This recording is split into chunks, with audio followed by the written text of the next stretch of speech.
Right, back onto trick locks, and let's get back to Rainer Popp.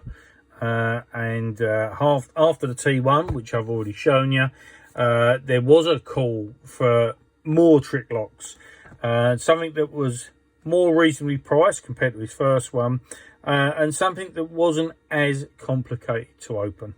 So Rainer got back to the CAD and come up with a second design, and we come up with the T2. This is another one of those trophies that are very difficult to find, and this veins me a little bit, this lock. Once again, this is one of those ones that, you know, I had to hunt for, and eventually, by the generosity of yet another puzzler, another friend of mine, I managed to eventually get my hands on this particular lock. This lock has been well received by everybody.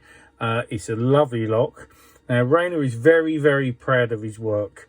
And once you see the first video I did, his comment was, people don't want to see a dirty price lock. Now, I don't mind the patina on the locks. I'm quite happy with that. But I'd say Rainer's very proud of his work. So, you know, he likes to see his locks all nice and shiny. So I've took a bit of time and cleaned this one up. So this lock is nice and shiny for you. Absolutely lovely. This was produced in around 2007. There's a couple of things with this lock as well. It's well known within the collector world that I'm in, that I, you know, not just because Rainer's a friend of mine, I particularly like Rainer's locks, and I have to have a full collection. And even though Rainer himself scratches his head, I want all variants of them as well. You know, it's a strange thing when you're a collector. You like all the different aspects.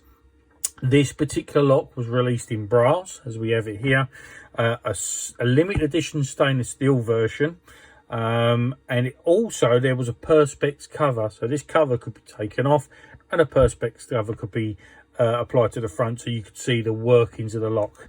So the only things I'm missing in my collection is a stainless steel version, which, you know, I've only seen one come up for sale since I've been collecting, and it come up at an auction, and I wasn't at the time. It wasn't a particularly good time for me to bid ridiculous money for something, and it's something I really, really, really wanted, but I just couldn't bid on it. So you know, I had to go, and some other lucky person got it.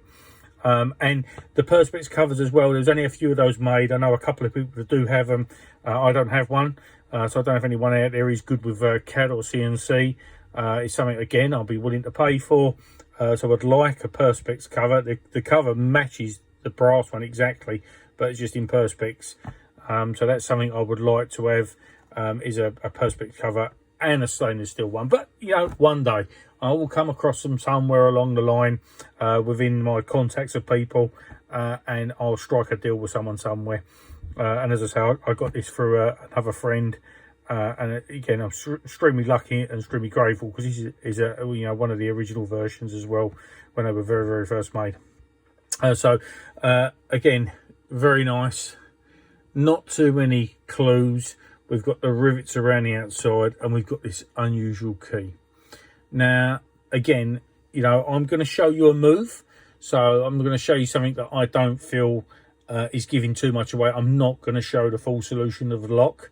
That's not what, you know, it's not my design, and I respect the designer's wishes, and I know he would not like the solutions given away, so I'm not going to do that, as well as not tell anyone anyway. So if anyone ever wants to play with any of my locks, they're very welcome to. But, you know, or any of my puzzles, but, you know, I don't give the solutions away. Part of the fun, I'll encourage, obviously, and, you know, it's give people hints, and, you know, make sure they're going along the right paths. But I think it spoils it if we give all the ideas away. So anyway, we look at the lock, which is very nice, and then we can do a bit of investigation, and we take a look at the key, and then again, like I said with another video post, looking at the keys can give some things away. So the shape of the end of the key gives one thing away, and the shape of the top of the key gives something away very quickly. So there's obviously a tool on the top of this key, and that's why I don't feel that I'm giving too much of a hint here. And you'll realise as you go around the lock, one of these rivets actually move. I mean, it's superb what it does.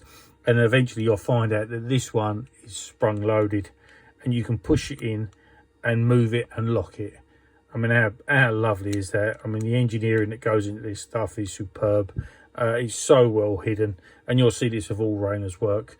He's very clever at disguising things and, you know, keeping things very subtle. And so, you know, the keys did change on these, so I'm not sure if the newer style of key didn't have quite a biggest pin on top. But anyway, this one does, and I don't think it spoils anything, because I think it's a lovely moment to find that. So there's a move for you with this lock. But there's a lot more to it than that. And you know, it takes a little while to, you know, it can be a little frustrating, but thoroughly enjoyable. Very pleased to have this in my collection. And this is Rainer Popp's T2. Hope you like it. Cheers.